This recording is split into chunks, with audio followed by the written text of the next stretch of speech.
ದತ್ತ ಜಯಂತಿ ಅಂಗವಾಗಿ ವಿಶ್ವ ಹಿಂದೂ ಪರಿಷತ್ ಹಾಗೂ ಬಜರಂಗ ದಳ ವತಿಯಿಂದ ಏರ್ಪಡಿಸಿದ್ದ ಬೈಕ್ ಜಾಥಾ ನಗರದ ಮುಖ್ಯ ರಸ್ತೆಗಳಲ್ಲಿ ಮೆರವಣಿಗೆ ಸಾಗಿ ಶ್ರೀ ಗುರು ದತ್ತಾತ್ರೇಯ ಪೀಠದಲ್ಲಿ ಧಾರ್ಮಿಕ ಪೂಜಾ ಕಾರ್ಯಗಳನ್ನು ಕೈಗೊಂಡು ದತ್ತಾತ್ರೇಯ ಸ್ವಾಮಿಯ ದರ್ಶನ ಪಡೆಯುವುದರ ಮೂಲಕ ಸಂಪನ್ನವಾಯಿತು.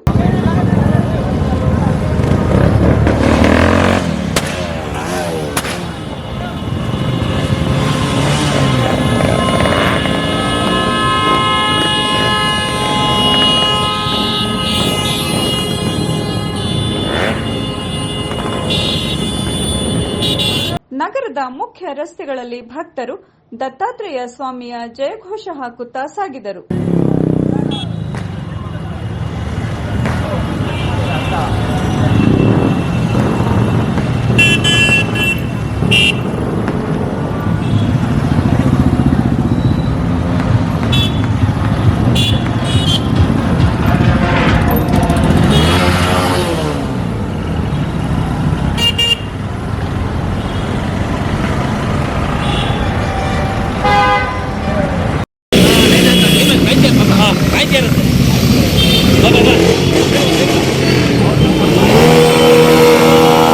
ಡಿಸೆಂಬರ್ 12ರಿಂದ 14ರವರೆಗೆ ದತ್ತ ಜಯಂತಿ ನಡೆಯಲಿದ್ದು ಪೂರ್ವಭಾವಿಯಾಗಿ ಈ ಬೈಕ್ ಜಾಥಾ ಹಮ್ಮಿಕೊಳ್ಳಲಾಗಿತ್ತು ಎಂದು ವಿಶ್ವ ಹಿಂದೂ ಪರಿಷತ್ ಕಾರ್ಯದರ್ಶಿ ರಂಗನಾಥ್ ತಿಳಿಸಿದರು.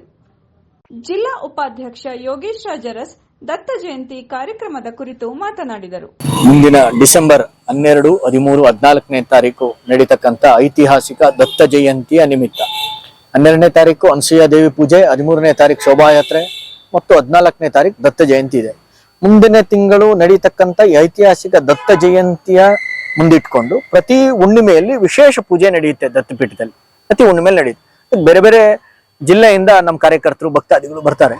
ವಿಶೇಷ ಪೂಜೆ ಪ್ರಸಾದ ಎಲ್ಲ ಇರುತ್ತೆ. ಹಾಗೆ ಮುಂದಿನ ತಿಂಗಳು ನಡೀತಕ್ಕಂಥ ದತ್ತ ಜಯಂತಿ ನಿಮಿತ್ತ ಹಿಂದೂ ಸಮಾಜವನ್ನ ಜಾಗೃತಿ ಮೂಡಿಸಿ ಪ್ರಚಾರ ಕೊಟ್ಟು ಮಾಧ್ಯಮಗಳ ಮೂಲಕ ಹಿಂದೂ ಸಮಾಜವನ್ನ ಹೆಚ್ಚು ಆಗಿ ದತ್ತ ಜಯಂತಿಗೆ ಬರುವಂತಹ ಕೆಲಸವನ್ನು ಮಾಡ್ಲಿಕ್ಕೋಸ್ಕರ ಇವತ್ತು ಸುಮಾರು 200ಕ್ಕೂ ಹೆಚ್ಚು ಬೈಕ್ ಜಾಥಾವನ್ನು ನಡೆಸಿ ಕತ್ರಿ ಮಾರಮ್ಮ ದೇವಸ್ಥಾನದಿಂದ MG ರಸ್ತೆ, ಪೋಸ್ಟ್ ಆಫೀಸ್ ರಸ್ತೆ, IG ರಸ್ತೆ ಮೂಲಕ ದತ್ತಪೀಠಕ್ಕೆ ಎಲ್ಲ ಕಾರ್ಯಕರ್ತರು ತೆರಳಿ ಅಲ್ಲಿ ಹುಣ್ಣಿಮೆ ಪೂಜೆಯಲ್ಲಿ ಪಾಲ್ಗೊಂಡು ವಾಪಸ್ ಬರ್ತಾ ಇದ್ದಾರೆ. ಅದಕ್ಕೋಸ್ಕರ ಇವತ್ತು ದತ್ತ ಜಯಂತಿಗೆ ಅತಿ ಹೆಚ್ಚು ಜನಸಂಖ್ಯೆಯನ್ನು ತರೋದು ಮತ್ತು ಹಿಂದೂ ಸಮಾಜವನ್ನು ಜಾಗೃತಿ ಮೂಡಿಸುವುದಕ್ಕೋಸ್ಕರ ಇವತ್ತು ಬೈಕ್ ಜಾಥಾ ಮಾಡ್ತಾ ಇದ್ದೇವೆ. ಅದಕ್ಕೆ ನಿಮ್ಮ ಮಾಧ್ಯಮಗಳ ಮೂಲಕ ಹೆಚ್ಚು ಪ್ರಚಾರ ಕೊಟ್ಟು ಹಿಂದೂ ಸಮಾಜ ನಮ್ಮ ಜೊತೆ ವಿಶ್ವ ಹಿಂದೂ ಪರಿಷತ್ ಕೈ ಜೋಡಿಸಬೇಕು ಅಂತ ನಿಮ್ಮ ಮೂಲಕ ನಾನು ಮನವಿ ಮಾಡ್ತಾ ಇದ್ದೇನೆ. ಈ ವರ್ಷದ 2024ರ ದತ್ತ ಜಯಂತಿ ಮುಂಬರುವ ಡಿಸೆಂಬರ್ 6ನೇ ತಾರೀಕು ಕಾಮಧೇನು ಗಣಪತಿ ದೇವಸ್ಥಾನದಲ್ಲಿ ಮಾಲೆ ಹಾಕುವ ಮುಖಾಂತರ ಚಾಲನೆ ಕೊಡಲಾಗುತ್ತೆ. 11 ದಿನಗಳ ಕಾಲ ರಥದಲ್ಲಿದ್ದು 3 ದಿನ ಹೋಮ ಇರುತ್ತೆ. 12ನೇ ತಾರೀಕು ಅನಸೂಯ ದೇವಿ ಪೂಜೆ, 13ನೇ ತಾರೀಕು ಚಿಕ್ಕಮಗಳೂರು ನಗರದಲ್ಲಿ ಶೋಭಾಯಾತ್ರೆ, 13ನೇ ತಾರೀಕು ಶೋಭಾಯಾತ್ರೆ, 14ನೇ ತಾರೀಕು ದತ್ತಪೀಠದಲ್ಲಿ ರಾಜ್ಯದ ವಿವಿಧ ಜಿಲ್ಲೆಗಳಿಂದ ಬಂದಂತ ಸಾವಿರಾರು ಭಕ್ತರಿಂದ ದತ್ತಪಾದಕ್ಕೆ ದರ್ಶನ ಆದ ನಂತರ ಹೋಮ ಹವನದಲ್ಲಿ ಪಾಲ್ಗೊಳ್ತಾರೆ.